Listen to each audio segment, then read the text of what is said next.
face and the scope of white supremacy.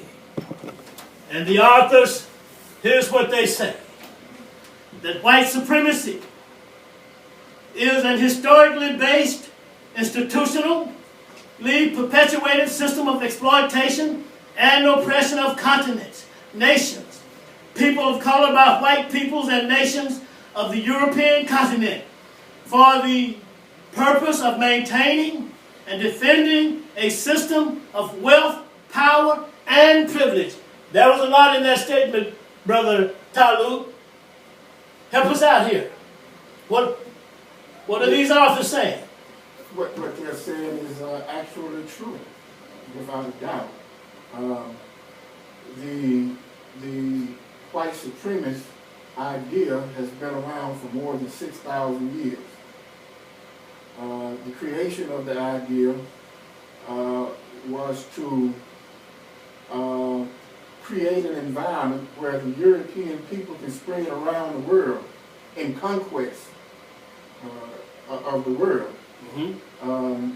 And take advantage of nations and countries and people's resources, be it labor, minerals, and other natural resources, with a clear conscience that it is their destiny, it's predestined that they move in that direction, in the expansion of the European power or the European people.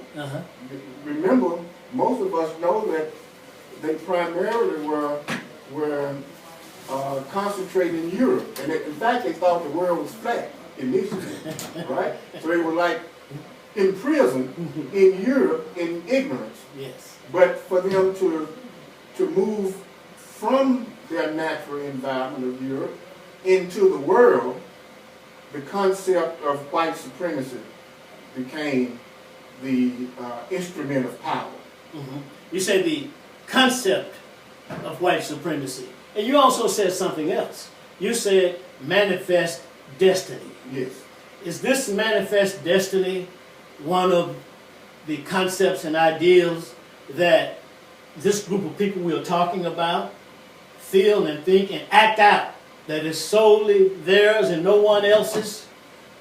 And is it worldwide as well? Yes, not only that, it actually gives the people a psyche or a mentality that clearly establishes the end justify the means. Okay.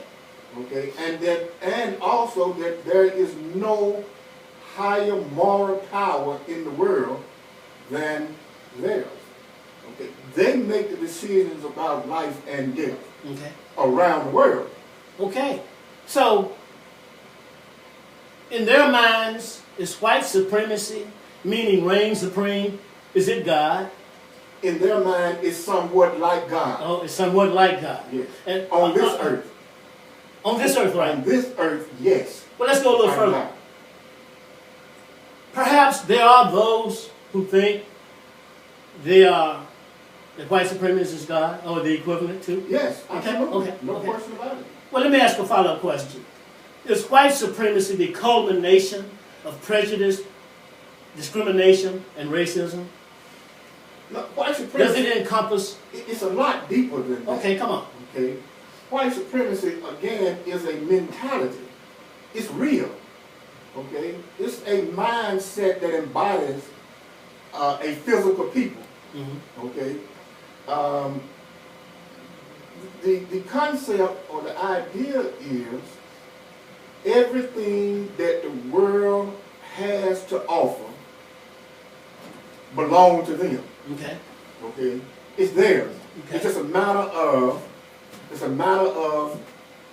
which power structure or which power implementation is going to be used to acquire what's there, and other people around the earth doesn't matter. It doesn't matter. In other words, it's their will. White supremacy is a mentality that executes a will. Okay? In other words, it's the will of the people to conquer the whole world, Okay. regardless of what inferior people might think in their thinking. Okay, we reached our apex when you said the world. Omar Baruta has arrived and joined us. And as you know, Omar, the subject today. All right?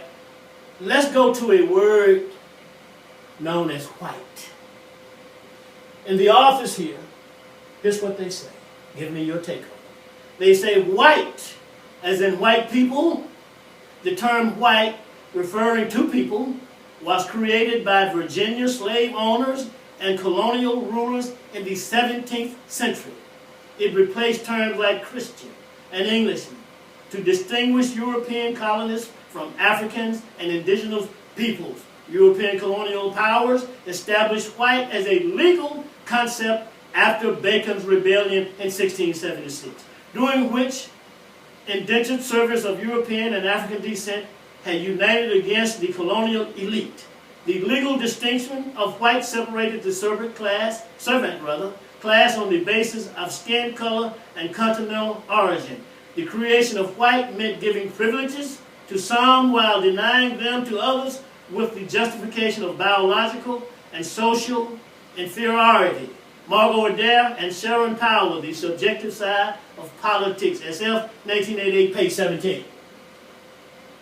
Anybody? Let's jump on it. Well, initially, if we go back several hundred years, you're right.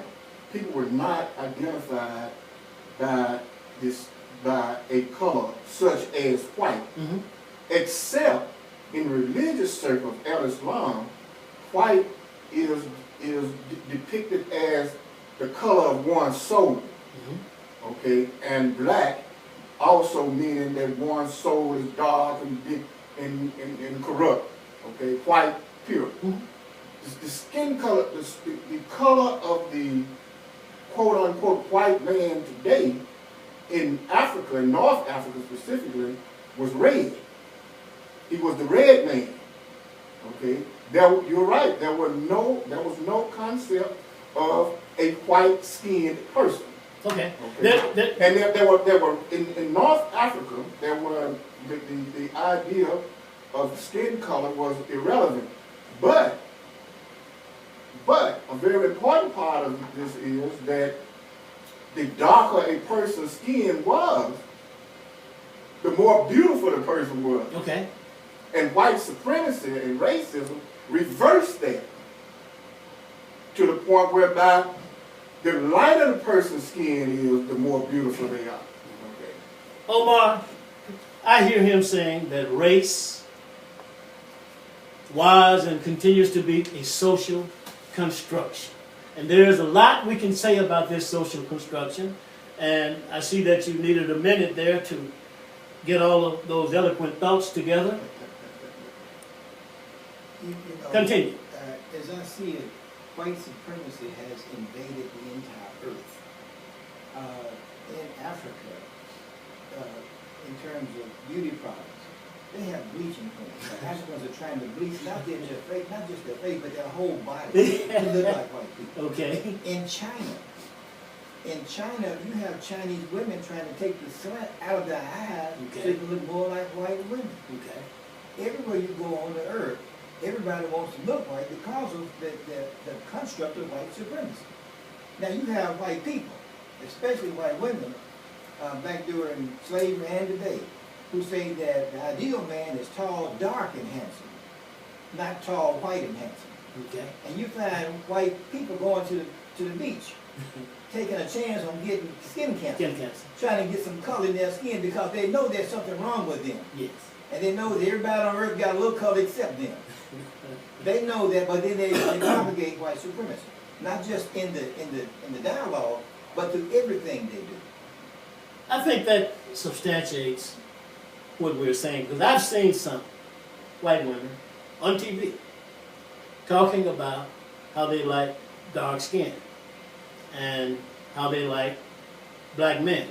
So this supports the idea of a social construction.